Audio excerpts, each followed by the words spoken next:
es un tema que se filtra en cada rincón de la vida moderna y que, como vamos a ver, va mucho más allá de si un olor nos resulta agradable o no. Pues para analizarlo tenemos entre manos un texto muy potente. La misión que nos planteamos es desgranar su argumento central, que nuestra exposición a los olores sintéticos ha dejado de ser una elección personal para convertirse en una imposición generalizada. Vamos a rastrear dónde se esconden estas fragancias, qué implicaciones tienen y, bueno, qué significa todo esto para nuestra salud y nuestra supuesta libertad de elección. Y es un planteamiento que le da la vuelta a todo, ¿eh? Porque de repente la discusión ya no va de gustos personales, se convierte en un debate sobre salud ambiental y derechos colectivos. Vale, a ver, vamos a desmenuzar esto.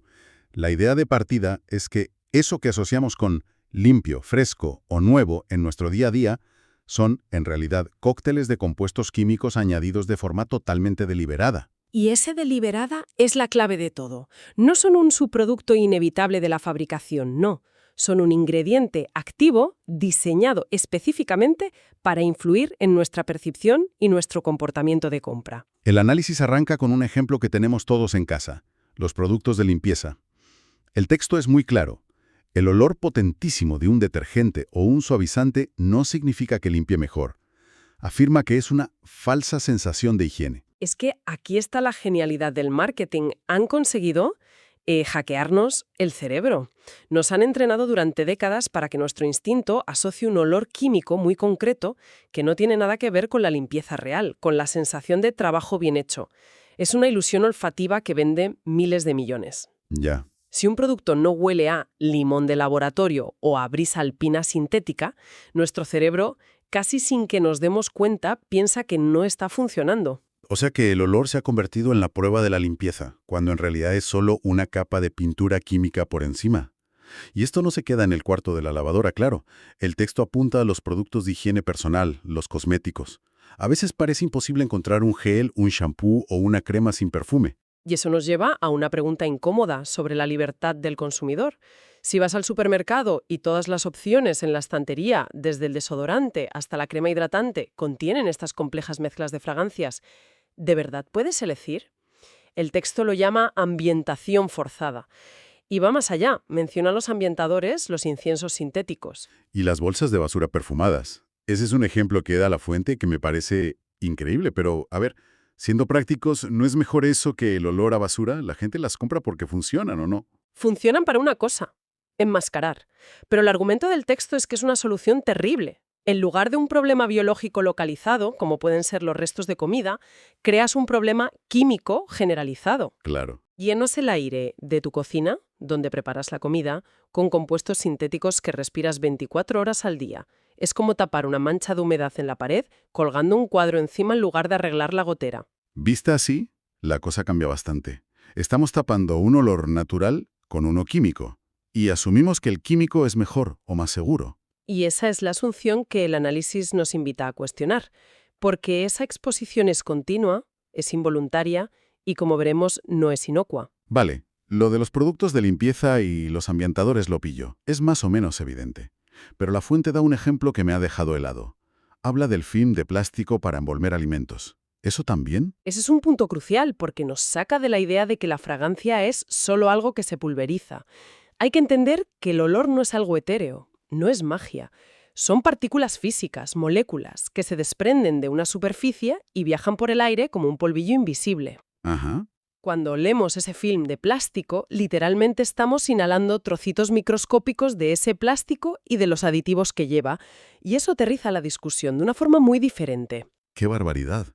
O sea que ese olorcillo característico es una señal de que el material se está deshaciendo en el aire que respiramos y que está en contacto con nuestra comida. Y no para ahí, ¿verdad? El análisis menciona también la tinta de los folletos publicitarios. Efectivamente, ese olor tan fuerte y reconocible a imprenta que inunda el buzón son compuestos orgánicos volátiles, químicos que se evaporan a temperatura ambiente. Ese olor es inconfundible. O sea, que hasta el correo basura, que ni siquiera hemos pedido, nos está exponiendo a químicos en casa. Es alucinante. Y el ejemplo más potente que da la fuente es uno que la mayoría asociamos con algo de lujo, con algo positivo, el famoso olor a coche nuevo. Uf, ese me toca de cerca. Recuerdo perfectamente el olor del coche nuevo de mi padre. Nos encantaba. Íbamos a dar vueltas con el coche solo por olerlo. Y ahora me estás diciendo que... Pues que según este análisis, lo que celebramos como olor a nuevo es en realidad un cóctel de gases que emanan de los plásticos del salpicadero, los adhesivos de las moquetas, los tratamientos de las tapicerías.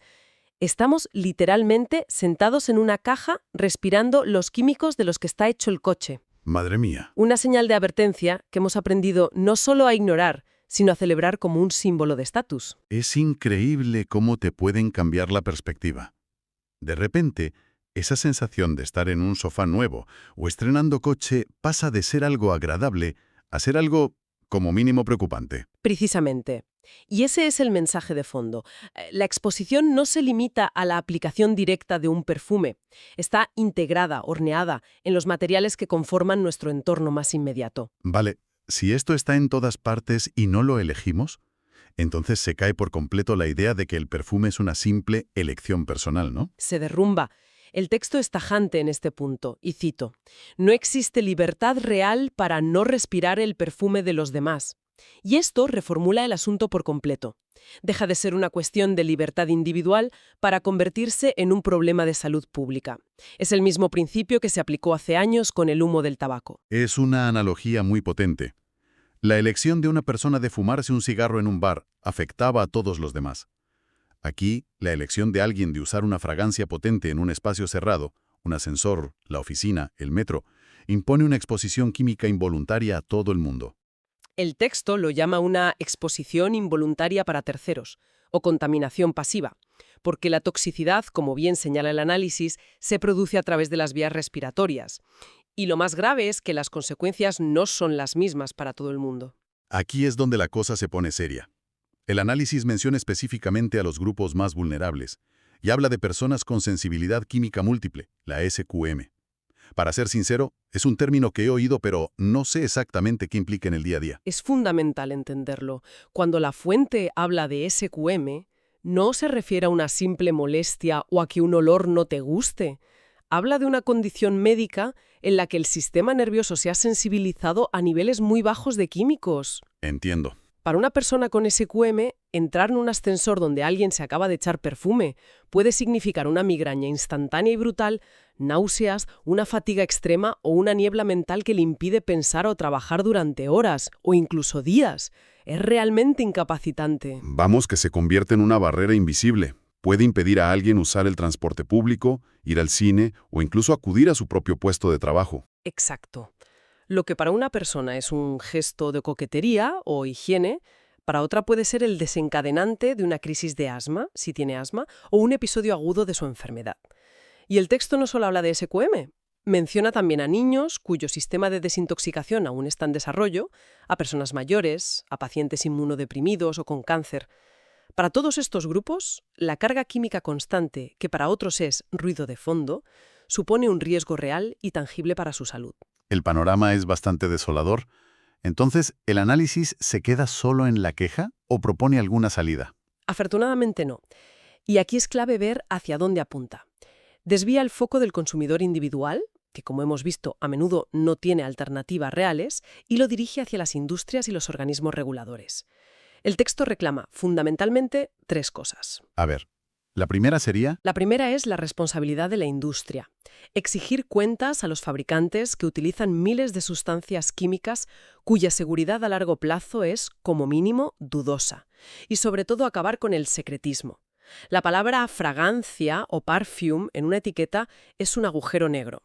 Un agujero negro. ¿A qué te refieres? A que, amparándose en el secreto comercial, esa única palabra puede esconder una mezcla de cientos de compuestos químicos no declarados. Como consumidor no tienes ni la más remota idea a qué te estás exponiendo. Así que la primera exigencia es transparencia total por parte de quien pone el producto en el mercado. Entendido. Menos opacidad. ¿Cuál es la segunda exigencia? Una regulación más estricta por parte de las administraciones públicas. El texto argumenta que no se puede dejar un asunto de salud pública en manos de la autorregulación de la propia industria, porque es como poner al zorro a cuidar de las gallinas. Se necesitan normativas claras, basadas en el principio de precaución, que protejan a toda la población, especialmente a los más vulnerables. Tiene lógica. Y supongo que la tercera une las dos anteriores. Exacto. La tercera es la reivindicación de derechos fundamentales. Por un lado, el derecho a la información, a través de un etiquetado claro y completo. Y por otro, y esto es lo más importante, el derecho efectivo de la ciudadanía a respirar un aire libre de contaminantes innecesarios. Y no hablamos solo del aire de la calle, sino del aire de los espacios interiores, donde pasamos el 90% de nuestro tiempo. O sea que el resumen de la propuesta es: menos secretos por parte de las empresas, más supervisión por parte de los gobiernos y más derechos para la gente. Se trata de reconocer que la calidad del aire que respiramos es un bien común, un asunto colectivo, y no puede quedar al arbitrio de las estrategias de marketing de una empresa de detergentes o de ambientadores. Repasando todo lo que hemos analizado, el viaje ha sido tremendo. Hemos pasado de un simple frasco de perfume a un problema sistémico de exposición química involuntaria que está en nuestros hogares, en el aire que respiramos e incluso en los plásticos que envuelven nuestra comida. La idea principal que extraigo de esta fuente es que un olor no es solo un olor, es química, y esa química tiene consecuencias. Sí, este análisis nos revela hasta qué punto estos compuestos sintéticos están integrados en la vida moderna, a menudo disfrazados de conceptos positivos como limpieza, frescor o higiene. Y nos desafía a ser mucho más críticos, a preguntarnos qué hay realmente detrás de esas sensaciones que nos venden cada día en el aire que respiramos. Sin duda, es una inmersión que cambia la forma en la que vamos a percibir muchos olores cotidianos a partir de ahora. Y para seguir reflexionando, hay algo que se desprende de todo esto y que el texto deja en el aire. Todo este análisis se centra en los contaminantes químicos que podemos oler, los que tienen una fragancia perceptible. Y esto plantea una pregunta final que es bastante inquietante. ¿Qué pasa con las innumerables sustancias químicas sintéticas presentes en nuestro entorno que son completamente inodoras? Si las que podemos detectar con nuestra nariz son así de omnipresentes y están tan poco reguladas, ¿qué es lo que se nos podría estar escapando por completo?